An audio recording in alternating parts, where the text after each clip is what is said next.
সমুদ্রের বুকে আমরা এখন সোনালিয়া চ্যানেল থেকে ধরে বৈষ্ণবী পর্যন্ত আমাদের উদ্ধার।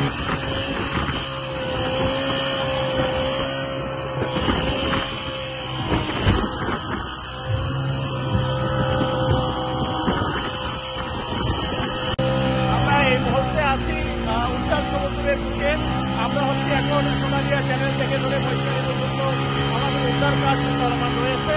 যে শিক্ষার্থী নিখোঁজ হয়েছে তার খুঁজে আমরা ইতিমধ্যে সমুদ্র যে উত্তাপ এই মুহূর্তে একদম আমরা গভীর সমুদ্রের মাঝখানে রয়েছে। বিশাল বিশাল ঢেউ তুলছে।